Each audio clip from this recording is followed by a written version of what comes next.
धर्म जिज्ञासु श्रावकों के आत्मरंजन के लिए आज दूसरा उपांग राय प्रश्नीय सूत्र के विषय में बात करेंगे।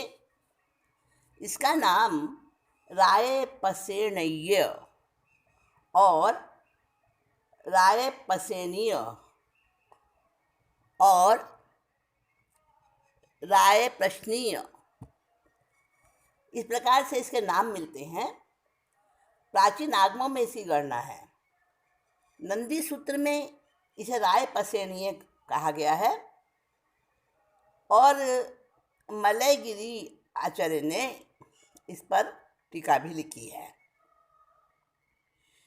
इस आगम के दो भाग हैं।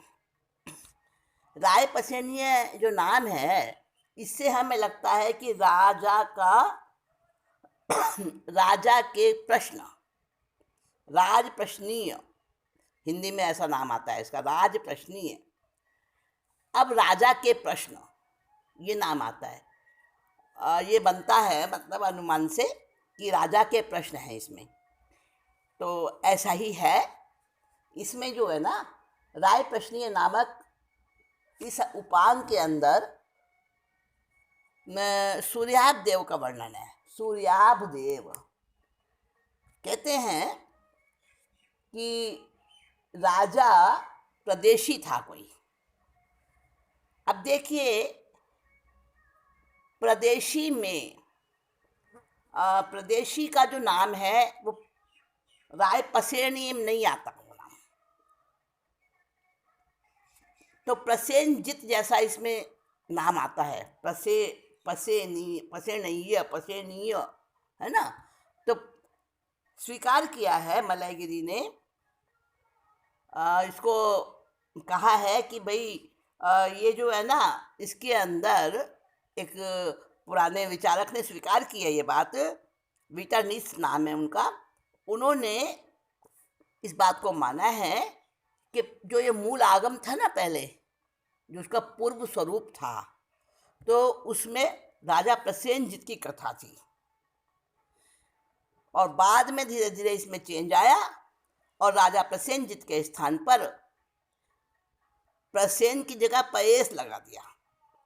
तो प्रदेशी राजा से इसका संबंध जोड़ने की कोशिश की और प्रदेशी राजा की कथा इसमें। अभी वर्तमान में जो राय प्रसेनीय आगम है उसमें प्रदेशी राजा की कथा है। तो इसके दो भेद हैं, दो भाग हैं इसके। तो पहले भाग में क्या है? पहले भाग में तो सूर्याभ देव के विमान का वर्णन है, बहुत विस्तृत वर्णन है। सूर्याभ देव एक देव का नाम है, सूर्याभ, तो उसके विमान का वर्णन है इसमें सारा। तो फिर वहाँ पर वर्णन है कि सूर्याभ देव बड़ा रिद्धि सिद्धि वाला देव है और वो अपने सारे देव परिवार के साथ, अपने अग्र महिषियों, अपने सामानिक देवों, अपने सारे लंबा चौड़ा परिवार है उसका, तो उस परिवार के साथ भगवान महावीर के दर्शनों को जाता है। कौन? सूर्याभ देव। तो वहाँ पर जाकर और श्रद्धापूर्वक नृत्य करता है, नाटक दिखाता है 32 प्रकार के, और किस प्रकार से उसका मतलब कैसी रिद्धि सिद्धि है वो सारा वर्णन आया है पहले भाग में। और दूसरे भाग में भगवान पार्श्वनाथ के 23वें तीर्थंकर, भगवान पार्श्वनाथ के प्रमुख शिष्य जिनका नाम था केशी कुमार श्रमण, और श्रावस्ती के राजा प्रदेशी, इनके बीच आत्मा संबंधी प्रश्न उत्तर हैं, चर्चा है। दूसरे भाग में वो सारा वर्णन है। और अंत में क्या होता है? चर्चा करते करते वो प्रदेशी राजा, जो कि बड़ा नास्तिक था, बड़ा तर्क वाला था, और उसके तर्क एक से एक बढ़ के सारे बड़े अच्छे, श्रावस्ती के उस राजा के, प्रदेशी के तर्क आए हैं प्रश्न उत्तर के रूप में, और केशी कुमार श्रमण ने उनका समाधान एक एक करके समाधान दिया है, बड़ा सटीक समाधान दिया है। अब कैसे प्रश्न थे उसके? था तो नास्तिक साथियों, लेकिन उसके प्रश्न, उसकी जिज्ञासा आत्मा के संबंध में थी। देखिए, जैसे जैसे वो कहता है कि भाई आत्मा जो है ना, दिखती क्यों नहीं है? मैं नहीं मानता, नहीं दिखेगी तो मैं नहीं मानूंगा। तो फिर केशव कुमार श्रमण उसको समझाते हैं, उसको युक्ति पूर्वक उसकी बात का जवाब देते हैं। फिर वो कहता है, अगर जो लोक परलोक है तो मेरे दादा, मेरी दादी, वो क्यों नहीं आते वापस मेरे पास? मैं उनको बुलाता हूँ, याद करता हूँ, क्यों नहीं आते हैं? फिर केशव कुमार श्रमण उसको राजा को समझाते हैं, युक्तियाँ देते हैं। कहते हैं, भाई एक बात बताओ, अगर अगर जो है ना, तुम बड़ा स्नान वगैरह करके सुसज्जित होकर, गहनों से, कपड़ों से इत्र वगैरह लगाकर सुगंधित, और तुम बड़े अच्छे ढंग से और अपना बैठे हो और बड़े सुंदर दिखाई दे रहा हो, बड़े पवित्र रूप में अच्छे से शुद्ध हो गए हो, और उस समय कोई तुम्हें शौचालय में बैठने को कहे, लैट्रिन में बैठने को कहे, चाहे वो तुम्हारा कितना भी प्यारा हो, वो कहे वहाँ बैठ के मैं तुमसे बात करूँगा, तो क्या तुम तैयार हो जाओगे बैठने को? कहता नहीं नहीं, ऐसी गंदी जगह में थोड़ी बैठूंगा मैं। भाई वो तुम्हारा बड़ा प्यारा है, वो तुम्हारे को मित्र है, कोई तुम्हारा बड़ा संबंधी है, वो तो बुला रहा है तो तुम्हें जाना चाहिए। नहीं, प्रत्येशी राजा कहता है, मैं हरगिज नहीं जाऊंगा। बदबू की जगह, गंदगी की जगह मैं नहा धो के सुंदर तैयार होके सुसज्जित होकर और मैं वहाँ बैठूंगा जाके। कहता है, ऐसे ही समझो राजन। केशव कुमार श्रमण कहते हैं, राजन ऐसे ही समझ लो, यहाँ के जो संसार के पदार्थ और वो देवलोक के पदार्थ, देवलोक के पदार्थ तो इतने पावन, पवित्र और सुंदर और हर प्रकार से सुगंधित, और यहाँ के पदार्थ, यहाँ का आना उनको ऐसा लगता है जैसे कोई शौचालय में जाके बैठे, तो इसलिए वो नहीं आते हैं। यहाँ मनुष्य लोक की गंध बहुत पहले से ही, हजारों मील पहले से ही उनको आने लग जाती है, दुर्गंध बुरी तरह, तो वो कैसे आएंगे यहाँ? इस तरह से बहुत सारी अकाट्य युक्तियाँ देते हैं। आत्मा संबंधी गहरी चर्चा होती है केशव कुमार और श्रावस्ती के राजा प्रदेशी के बीच। अंत में क्या होता है? केशव कुमार श्रमण के मत को स्वीकार करके, यानी कि कौन थे केशव कुमार? हाँ, आपको याद है ना, 23वें तीर्थंकर भगवान पार्श्वनाथ के मुख्य शिष्य थे वो। तो उनका जो है ना मत स्वीकार करके वो जैन धर्म का अनुयायी बन जाता है। अब देखो, ये इस प्रकार से वर्णन है, और बाद में वो केशव कुमार श्रमण वो जो थे ना राजा प्रदेशी, कहते हैं वही सूर्याभ देव बने थे, और उसका सारा वर्णन बताया है। तो इस रायप्सनेनी ग्रंथ में स्वधर्म देवलोक में रहने वाले सूर्याभ देव को जब भगवान महावीर, तीर्थंकर श्री महावीर के आगमन की सूचना मिली, तो अपने पटरानियों के साथ, अपने और देवों के साथ विमान में बैठकर वो आमलकल्पा नगरी में पहुंचता है। आमलकल्पा नगरी में थे भगवान, वहाँ पर आमलकल्पा भगवान का समोचरण लगा था।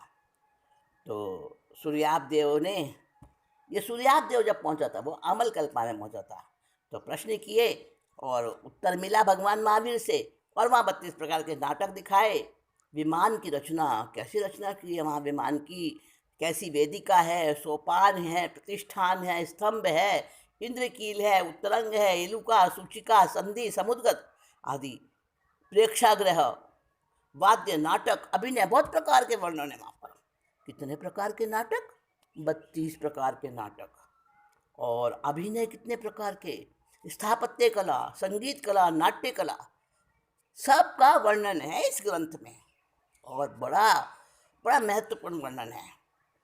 तो इसमें यहाँ पर डोरी, गांठ, दवात, स्याही, ढक्कन, लेखनी और लिखने के कागज जिसको पुट्ठे कहते हैं, उन सब का उल्लेख है। और वहाँ पर अंगनाई का थोकड़ा भी है। अंगनाई, अंगनाई किसे कहते हैं? एक अंगनाई का थोकड़ा है पहले देवलोक के अंदर, इतना आंगन, और वहाँ पर बैठने वाला एक देव है। वो देव, उसके पास में सोने की स्याही है। कैसा सोना है? पीला सोना है, सफ़ेद सोना है, हरा सोना है। हरे सोने की तो उसकी कलम है, और उसके अंदर फुंदना कैसे सोने का लगा हुआ है। बड़े बड़े वर्णों ने वहाँ पर अंगनाई, फिर दूसरे देवलोक की अंगनाई, फिर तीसरे देवलोक की अंगनाई, ऐसे करके पूरा अंगनाई का थोकड़ा है। और देखो इसके जो वर्णन, स्थापत्य कला का जो वर्णन है ना, यहाँ पर स्थापत्य कला यानी कि जो भवन वगैरह बनते हैं, बिल्डिंग बनती हैं, तो वो भी ऐसा वर्णन है। उसको आधार मानकर सांची के, अमरावती के, मथुरा के, भरहुत के स्तूप बनाए गए हैं। हाँ, उसी वर्णन के अनुसार वो स्तूप बनाए गए हैं। स्तूप समझते हैं आप? एक प्रकार का मीनार टाइप होता है, स्तूप होता है, उसमें भवन होते हैं, उसमें कमरे होते हैं, बहुत चीज़ें होती हैं। तो बड़ा अच्छा वहाँ पे, और उसमें चारों द्वार है विमान के, तो वहाँ भी स्तूप में भी उसी प्रकार से ईहा, मृग, वृषभ, तुरग, मगर, विहग, व्याल, किन्नर, हिरण, जिसे रुरु कहते हैं, शरभ, चमड़ी गाय, और वनलता, पद्मलता, इन सब के चित्र बने हुए हैं जो स्तूप बनाए गए हैं। और आधार किसे माना है? राय प्रश्रेणी में वर्णित उस स्थापत्य कला को आधार माना है। मथुरा में भी स्थापत्य कला है इसी प्रकार की। और जो नाटक और वाद्य है इसमें बताए ना, बहुत प्रकार के वाद्य बताए हैं जो हमें तो अटपटे लगेंगे, हम पढ़ेंगे तो बहुत सारे वाद्य जिनका नाम तो हमें नया नया लगेगा। तो 60, लगभग 60 प्रकार के वाद्य हैं।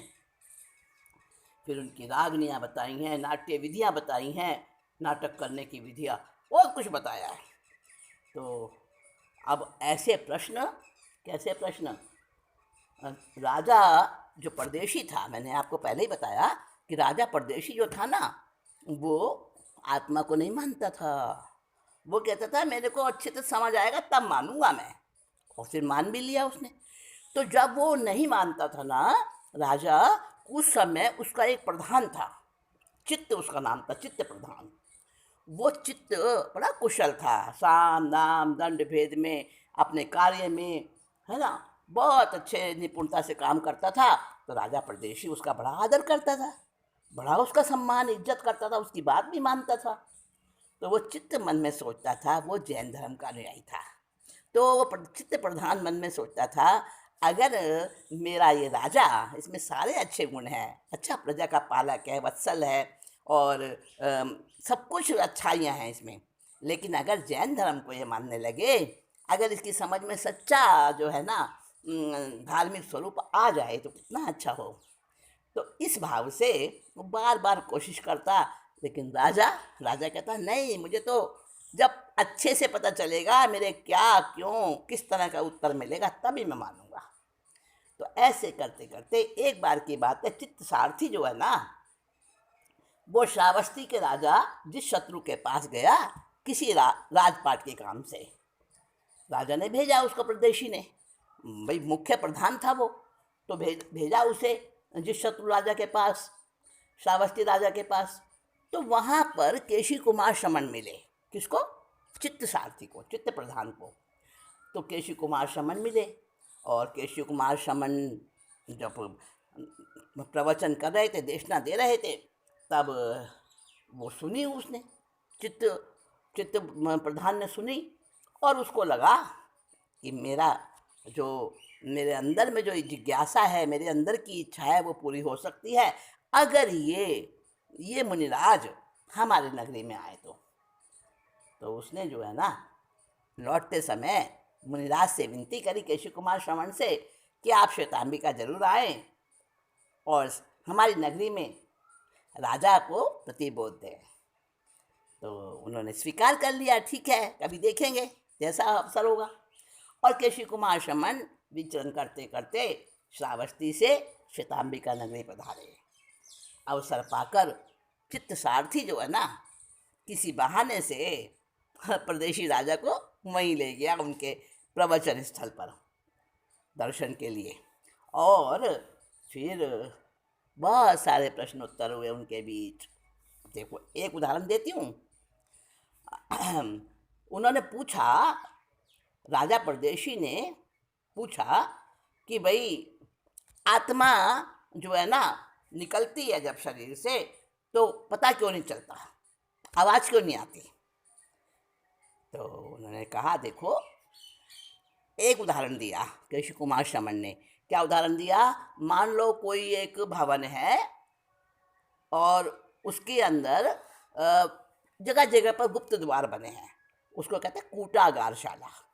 तो वो कूटागारशाला है, अच्छी लिपि पुती है और चारों द्वार उसके बंद हैं, उसमें कोई हवा भी नहीं जा सकती।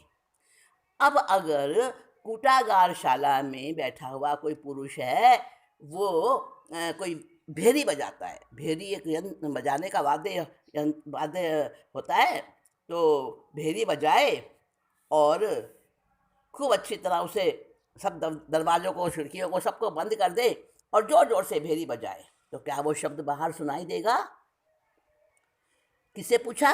कृषि कुमार श्रमण ने राजा परदेशी से पूछा, क्या वो शब्द बाहर सुनाई देगा भेरी का? उसने कहा हाँ हाँ बिल्कुल सुनाई देगा, शब्द को कौन रोक सकता है, शब्द तो आता है बाहर। तो कहा कैसे आया शब्द बाहर? कूटागारशाला में कोई छेद तो है नहीं, दरवाजे सारे बंद है, खिड़की सारी बंद है, कोई भी उसमें हवा का बाहर शब्द बाहर निकलने का रास्ता नहीं है। तो कहा कैसे आएगा? तो कहा समझ नहीं आया ये बात, पर आता तो है शब्द बाहर। तो फिर समझाया कृषि कुमार श्रमण ने, हे परदेशी राजा, जीव की गति को कोई नहीं रोक सकता, जैसे वो शब्द उसे कोई नहीं रोक सकता। तो पृथ्वी को, शिला को, पर्वत को भेद कर बाहर चला जाता है, इसी तरह से आत्मा की गति को भी कोई नहीं रोक सकता।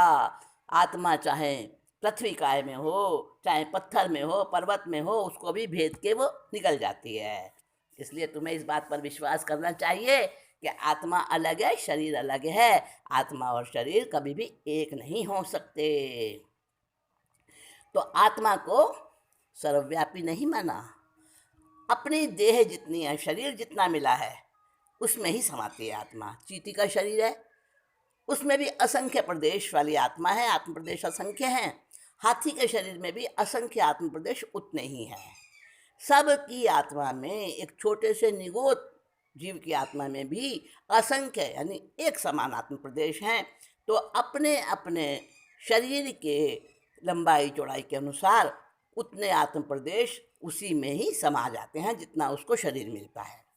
तो अगुरु लघु संपन्न ये गुण है आत्मा का, अगुरु लघु गुण है, जिससे कि उसमें गुरु यानी भारी, बड़ा, लघु माने हल्का, छोटा, सब तरह के शरीर में वो उतने आत्म प्रदेश समा जाते हैं। ये अगुरु लघु गुण है।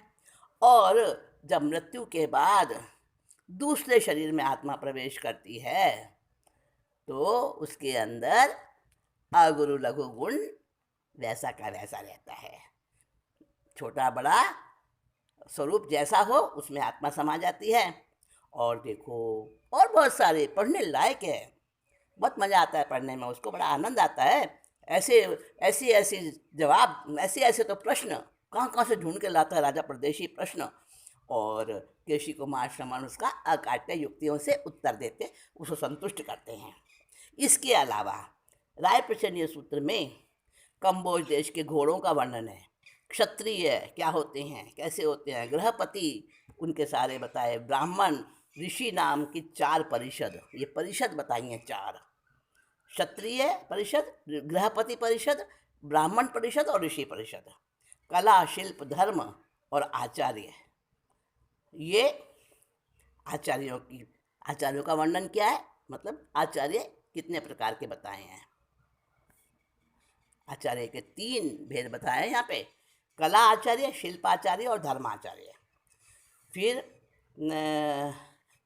मारण के उपाय बताए, कितने प्रकार से मारण होता है, शस्त्र से मारण होता है, अग्नि से मारण होता है, मंत्र से, विष से, वो सारा वर्णन बताया है। और 72 कलाओं का ही वर्णन बताया है। पुरुष की 72 कलाएं 72, स्त्री की 64 कलाएं, इनका वर्णन भी रायप्रशरणीय सूत्र में आया है।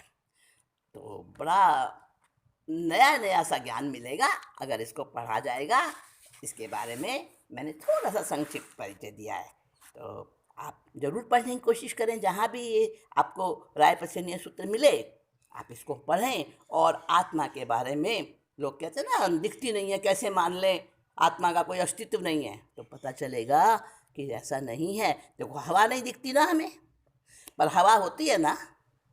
शब्द भी दिखता कहाँ है, बहुत सारी चीज़ें हैं जो दिखती नहीं है पर उनका अस्तित्व होता है। तो हमें हमारे जो ये बना हुआ अंदर में धारणाएं बनी हुई हैं, मिथ्या धारणाएं, वो खंडित होंगी और हमें सत्य का पता चलेगा। तो रायप्रशरणीय सूत्र पढ़ने के योग्य है, बड़ा मनोरंजक है, रोचक है, सरस है, और इसको पढ़ के नई नई बातें मिलेंगी। आज इतना ही कहकर विषय को विराम देती हूँ।